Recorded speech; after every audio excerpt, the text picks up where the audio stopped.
Sometimes a calling could be on your life. Many people was telling me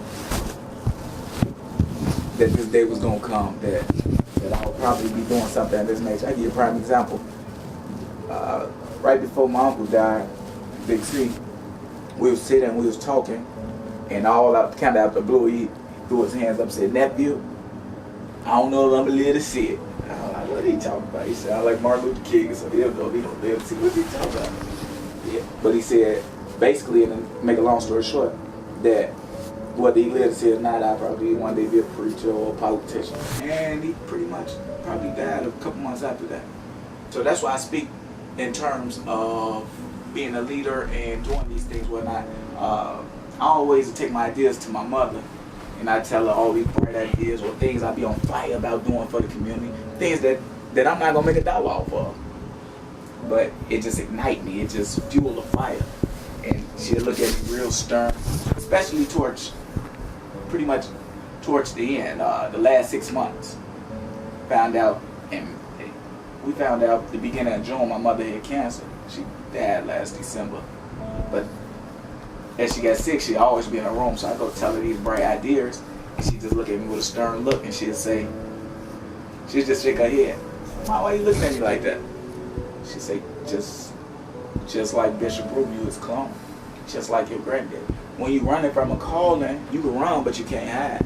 So, again, I'm just stepping into the pocket. And pretty much what God pretty much called me to do. Sometimes when I'm bored, I ain't got nothing to do, or just in deep thought, I just come out here.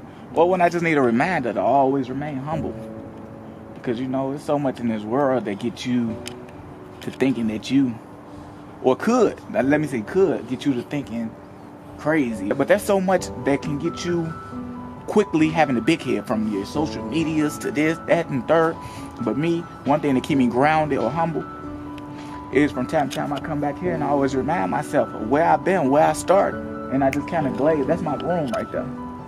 That's the room that I raised in. That's the room that I lived in from the birth all the way to probably age 17, 18. And when sometimes I just think about that room and everything, so many childhood memories and everything, and it just reminds me of how I want this community to be safe, what I want it to be like. It's really special. It's very special to be able to look and remind yourself now that you own a property. May not be the biggest in the world, nothing, or that you own multiple properties. But sometimes I'm able to sit and just look at that room, and I just sit and think to myself, like, wow, how do we go from there to here? Again, the journey. How did I go through these stages of life, from not having nothing to being very blessed? And it reminds me to stay humble, because it shows me where I came from. I just really think it's a blessing, and it's really cool that the fact that my wife was willing to go on this journey with me, to build with me, to let me take my visions, my dreams, and turn them into reality. I'm also a businessman, have several properties in this very community. I made investments, I've started things such as creating my own beer oil. To be there, where Robins can grow and get better. I might not be able to be here. I hope God lets you live a long time. I'm 73. I hope God lets you be a mayor because of it up Rollins. Because of him in your heart, you want to see Rollins grow and develop. It came a long ways, but we got a long ways to go even farther. For the property, we want people when they enter in Rollins to say, "Oh, what a beautiful town." And to help people, I knew it was always going to be something to help people. I've been doing that for the most part. But with me helping people, I don't need a world of attention. But when your calling calls for you to be in the light, you got to be in the light. I don't think we need politicians who know everything. That would be nice. But I think it's even more important to have politicians who's willing to learn everything, who's hungry to learn everything that's necessary to make our community better. I believe that comes from passion. Spoke on passion to people several times. Again, someone once told me passion is a combination of love and anger. And that is me, written up and down. I love this community. Certain things I'm angry about them. Don't like certain things that goes on. But my passion is driving me. My passion is leading me to do what I'm doing now. My passion for people is leading me to do what I'm doing now. My name is Miss Jones. Red is my neighbor. He lives behind me. And I just thank God. Red don't want to cry. He don't know how much you need that people think about you, especially the seniors. And as Red is a young man to think and have love and concern, he don't know I don't cook no more. He don't know what just happened to me. You know, where my money disappeared. But God used him to show favor to me and brought me a meal. I just got out of church and I'm ready to eat. And look like I got a nice meal in there. I'm very grateful to him for thinking about me. And I know that's God showing favor to me through Red. Red moved behind me and the alley was just overloaded with trash and dirt.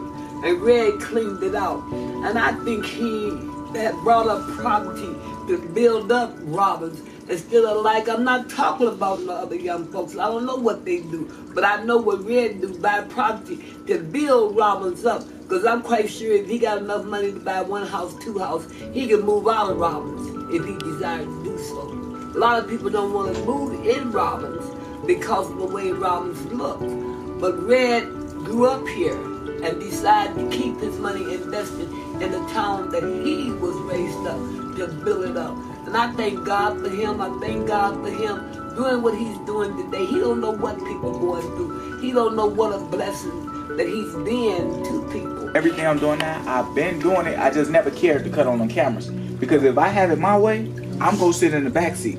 I don't want, but it's like a little voice talk to me now saying, I didn't bless you for you to keep quiet. I blessed you so I can show somebody else what I'm capable of doing. Right. I blessed you so, you know, God used people to show his goodness, whatnot. Right. You know, so it's like now it's like I have been wrestling with it for a long time. Like if I say something, if I step in that spotlight, then I'm gonna look arrogant. I'm gonna look not as humble as I know I am. To be there, where Robbins could grow and get better. I might not be able to be here. I hope God lets me live a long time. I'm 73. But I hope God lets you be a mayor because of Robbins. Because I feel in your heart you want to see Robbins grow and develop. It came a long ways, but we got a long ways to go even farther. For the property, we want people when they enter in Robbins to say, oh, what a beautiful town. This town has changed. We want that. We want to live in a beautiful town. We want to live where we can be safe at and where our neighborhoods can look nice. The journey been amazing. It's just been a blessing. It's hard for me to even picture what it looked like. And I was right here the day when the work was done. I helped do the work.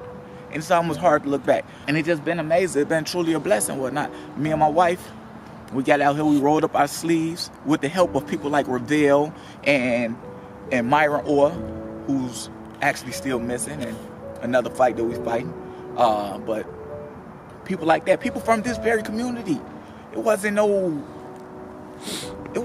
from nowhere else. It was the people from this community who helped, who gave me a helping hand, me and my wife, and rolled up their sleeves and helped us to do these things. So that's just where, as a community, I want us to go, whatnot, to take where we at and to revive it. What's able to be saved, and what cannot be saved, from there we start to rebuild and take the land and build new. It's just time for us to start to build back up our community. I just believe that it's time to bring businesses to the community. I believe that it's time for us to all get on one accord. Not only build businesses in the community, but before you build anything, you got to clean up. Many people probably want to know, how did I get here? Honestly, I got here because I got tired. I got tired of us as a community got to pick the lesser of the two. I got tired of people always criticizing the youth, but don't get no other solution for them. I got tired.